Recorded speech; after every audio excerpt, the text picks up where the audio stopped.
Our life together had always been steady, grounded in routines and quiet companionship. Amelia and I had been married for 8 years, and while we weren't the kind of couple who posted glowing anniversary tributes on social media, I believed we were solid. We had built a life together, a modest home, a shared love of weekend hikes, and a deep commitment to each other. Amelia worked at the town's small public library, a job she loved for its simplicity and the quiet escape it offered. I managed a local hardware store, a steady 9-to-5 that gave us a comfortable life. We didn't have kids yet, though it was something we had talked about someday. The shift in our lives began with a community safety initiative. It was a new program launched by the local police department to foster better relationships with residents. Amelia volunteered to help coordinate a series of events, citing her love for community outreach as her motivation. At first, I thought nothing of it. Amelia had always been involved in local projects, from food drives to book clubs. She told me she'd be working closely with one of the officers, Ryan, a name I'd later hear more than I wanted to. She mentioned him casually one evening over dinner, describing him as personable and professional. "He's very passionate about the program," she said, her tone light and easy. I nodded, offering a supportive smile. I was proud of her for giving her time to something meaningful. The first event, a neighborhood meet and greet with officers, went off without a hitch. I attended, watching as Amelia moved through the crowd with her usual grace, introducing neighbors to Officer Ryan and the other members of the department. Ryan was everything Amelia had described: friendly, confident, and polished. He shook my hand firmly, his smile warm but sharp, like a blade hidden beneath charm. As the weeks passed, the program became a regular part of Amelia's schedule.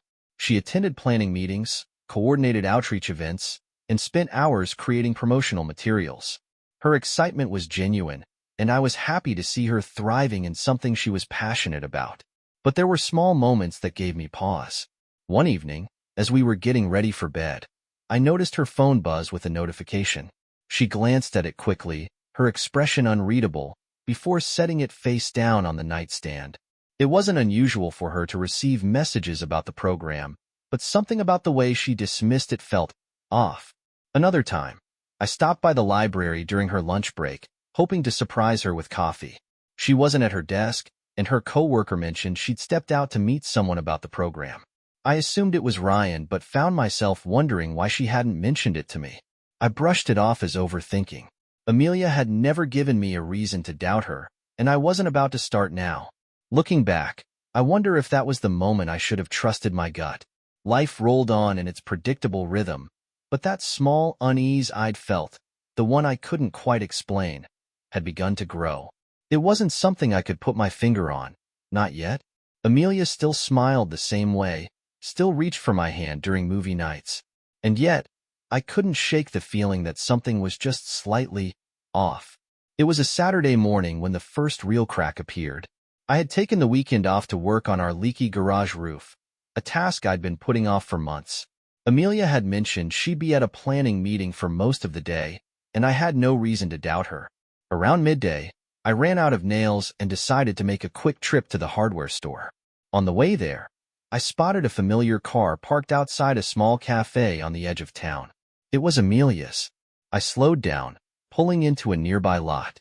My first thought was that the meeting must have wrapped up early, and she'd stopped for lunch.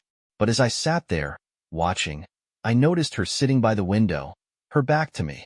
Across from her, a man leaned forward, gesturing animatedly as he spoke. Even from a distance, I recognized him. Officer Ryan. I felt a strange, sinking sensation in my chest. It wasn't jealousy. I wasn't the type to get possessive over a casual lunch. But there was something about their posture, the way she tilted her head toward him, her hand resting lightly on her chin as she listened. I told myself it was nothing. They were colleagues, working together on a project that required collaboration. It made sense they'd meet outside the office to discuss things. And yet, I couldn't bring myself to drive away. After a while, Amelia glanced at her watch, said something to Ryan, and stood up. He reached across the table to touch her arm briefly, too briefly to mean much but long enough to make me feel uneasy. I drove home, my mind swirling with thoughts I didn't want to entertain. By the time Amelia returned that afternoon, I had managed to bury my unease beneath a layer of forced normalcy. "How was the meeting?" I asked as she stepped into the kitchen. "It went well," she said, unpacking her tote bag. "We made a lot of progress." I nodded, not pressing further. I told myself I was overthinking things, that there was nothing to worry about. But the memory of that brief touch lingered, haunting the edges of my thoughts. A week later, the unease turned into something I couldn't ignore. I had finished up work early one evening and decided to stop by the community center where Amelia and Ryan were hosting a workshop. When I arrived, the building was nearly empty. A receptionist pointed me toward the meeting room, but as I approached, I heard voices coming from inside. Peeking through the small glass window in the door, I saw Amelia and Ryan standing close, their heads bent together over a clipboard. It wasn't the proximity that bothered me. It was the way she laughed at something he said, a soft, personal sound that felt different. I didn't go in. Instead, I turned and walked away, my chest tight with a mix of anger and confusion. When Amelia came home that night, she was her usual cheerful self, recounting the successes of the workshop. I listened, nodding at all the right moments, but inside, I felt like I was watching a stranger. Over the next few days, I began paying closer attention. It wasn't long before the small inconsistencies piled up. Amelia's explanations for her late nights didn't always align with the time she came home. The evening started like any other. Amelia left for another community outreach meeting, and I stayed home, finishing up some paperwork. I had no reason to doubt her. Our routines had become so predictable that questioning them felt absurd. But as the hours passed, something gnawed at me, a vague unease I couldn't shake. Around 9 p.m., my brother, Eric, called. He'd been driving through town on his way back from a work trip and suggested stopping by for a beer. I welcomed the company, eager for a distraction from the persistent unease. Eric arrived about 20 minutes later, bringing with him a six-pack and his usual boisterous energy. We settled into the living room, catching up on family gossip and laughing about old times. Then, seemingly out of nowhere, Eric's tone shifted. As he leaned back against the couch, his voice came out casual but tinged with curiosity. He mentioned that he thought he had seen Amelia earlier. I froze, my beer halting midway to my lips, and asked where. He shrugged, explaining that he had been passing the diner on Oak Street, the one that stays open late, and thought he saw her car in the lot. According to him, it looked like she was inside with someone. My stomach tightened. I tried to play it off, saying Amelia was probably grabbing a bite after her meeting. Eric nodded, letting the subject drop, but my mind was racing. After Eric left, I couldn't stop thinking about what he'd said. Amelia hadn't mentioned anything about stopping at a diner, and Oak Street wasn't on her usual route. My curiosity got the better of me. Grabbing my keys, I decided to drive by the diner myself, telling myself it was just to put my mind at ease. When I arrived, the lot was mostly empty, save for a few cars scattered here and there. I scanned the area, my heart pounding, and then I saw it. Amelia's car parked near the side entrance, partially obscured by shadows. I parked a short distance away, my hands gripping the steering wheel tightly. I didn't know what I was looking for, but I couldn't bring myself to leave. After a few minutes, the door to the diner opened, and two figures stepped out. Even in the dim light, I recognized her immediately. Amelia. She was laughing at something the man beside her had said, her head tilted in that familiar way she always did when she was genuinely amused. The man, Ryan, was unmistakable in his uniform, though he had loosened his tie and rolled up his sleeves. He reached out, brushing a stray strand of hair from Amelia's face, and I felt my chest tighten. They didn't notice me as they walked toward her car. Ryan leaned casually against the driver's side door, his posture relaxed and familiar. Amelia stood close, her hand resting lightly on his arm as they talked. I couldn't hear their conversation, but I didn't need to. Their body language said more than words ever could. I stayed frozen in my car, my mind reeling. As I watched, Amelia finally got into her car, and Ryan stood there for a moment, watching her drive away before heading back into the diner. I sat there long after they had gone, my thoughts spinning out of control. The trust one had always taken for granted now felt like it had been built on sand, ready to crumble at the slightest touch. When I finally returned home, Amelia was already in bed, the soft glow of her phone illuminating her face. She glanced up as I entered, giving me a tired smile before setting the phone aside and turning off the light. I didn't say anything. Not yet. But I knew this wasn't something I could ignore. I decided to keep my suspicions to myself, at least for now. If there was something going on, I needed to see it with my own eyes. Confronting Amelia too soon without proof could backfire, and the last thing I wanted was to accuse her unfairly. The opportunity to dig deeper came unexpectedly. That weekend, Amelia mentioned she'd be attending a weekend volunteer event with Ryan and other members of the community program. It wasn't unusual. These events had become a regular part of her schedule. She seemed excited as she described the activities they'd planned, but there was a nervous energy about her, a quickness to brush off any questions about the details. I didn't press. Instead, I decided to follow her. Sunday morning, I told her I'd be spending the day fixing the fence in the backyard. Amelia left in her usual upbeat manner, her tote bag slung over her shoulder, and her goodbye kiss felt like any other day. But as soon as her car disappeared down the road, I grabbed my keys and followed. It wasn't hard to keep a safe distance. Amelia drove leisurely, as if she had all the time in the world. She didn't head to the community center or any familiar venue. Instead, she turned onto a quiet road that led out of town, her car weaving through wooded backroads.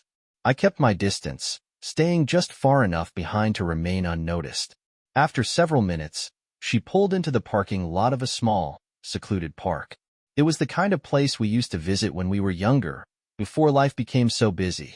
Curious, I parked down the road and walked toward the entrance, keeping to the shadows. Amelia stepped out of the car and waited, her arms crossed against the cool breeze. It didn't take long before another car arrived. I recognized Ryan's vehicle immediately. He parked beside her, and they exchanged brief words before walking together into the park.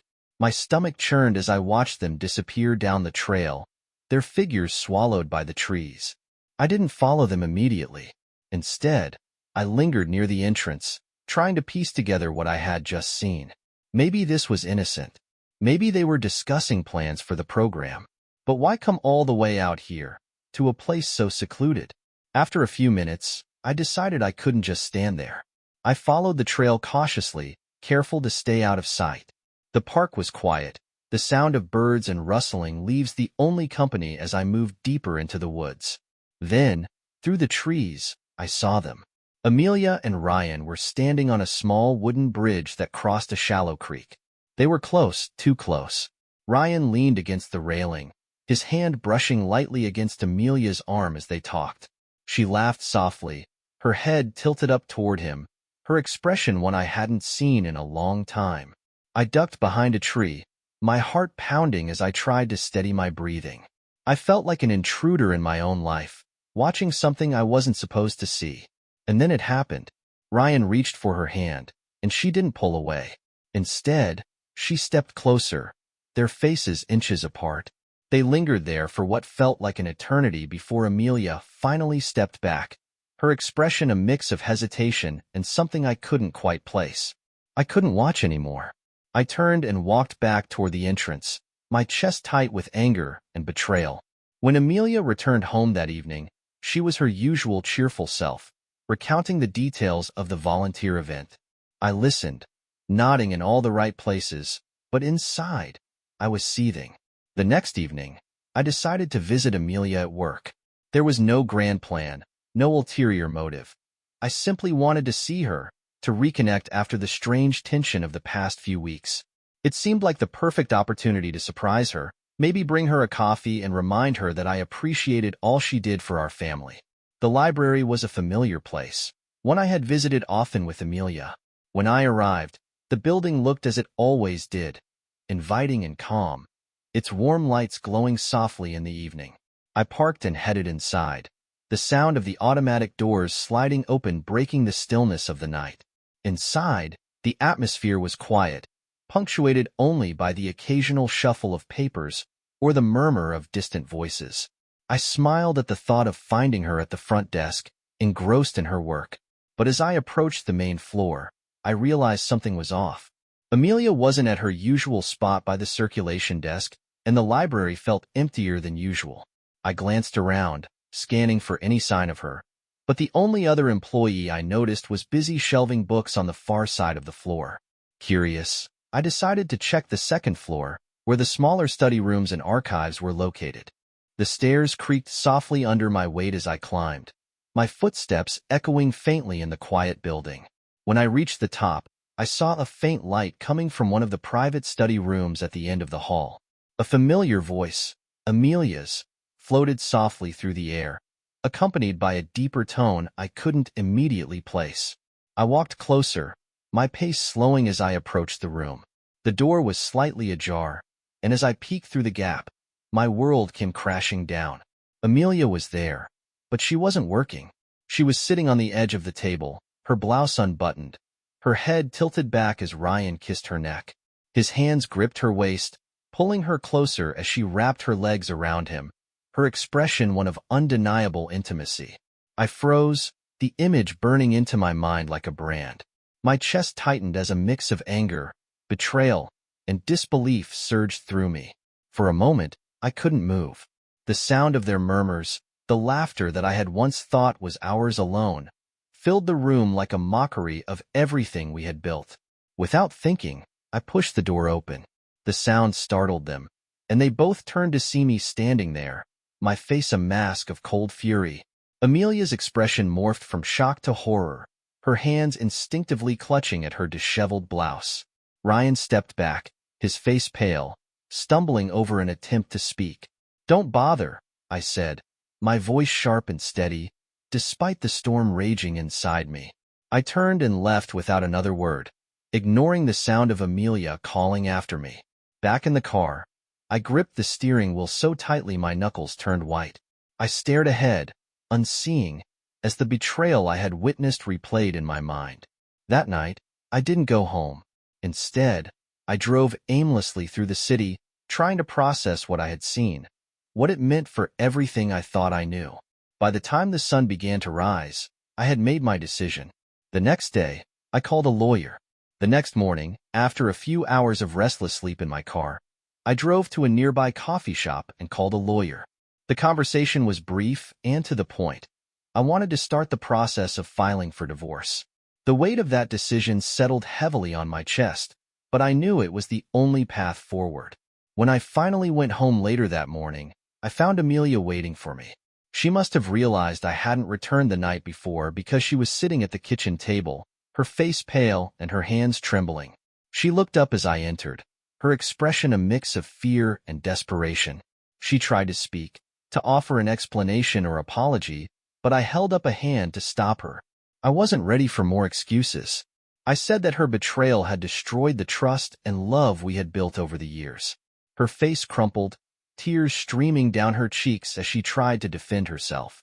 She said it had been a mistake, that she hadn't meant for it to happen, that she still loved me. Her words felt hollow, empty echoes of the promises she had already broken. When I told her I had contacted a lawyer, her tears turned to anger. She accused me of being too distant, too focused on work, too blind to her needs. She blamed me for the choices she had made, trying to shift the responsibility onto my shoulders. I didn't argue with her. I was too tired, too broken to waste my energy on a fight I didn't want to win. I told her that I didn't want to hear any more excuses or attempts to justify what she had done. The house, the one we had built together, filled with memories and plans for a future that now seemed laughable, was no longer hers to call home. I told her to pack her things and leave. Her face froze, her eyes widening as if she hadn't expected me to take it that far. She tried to protest, her words a jumbled mix of apologies and pleas, but I didn't waver. I told her that she had made her choice when she let another man into her life, into our life. The trust was gone, shattered beyond repair, and I wasn't about to let her stay and pretend that things could ever go back to the way they were. Her tears returned, but they didn't move me.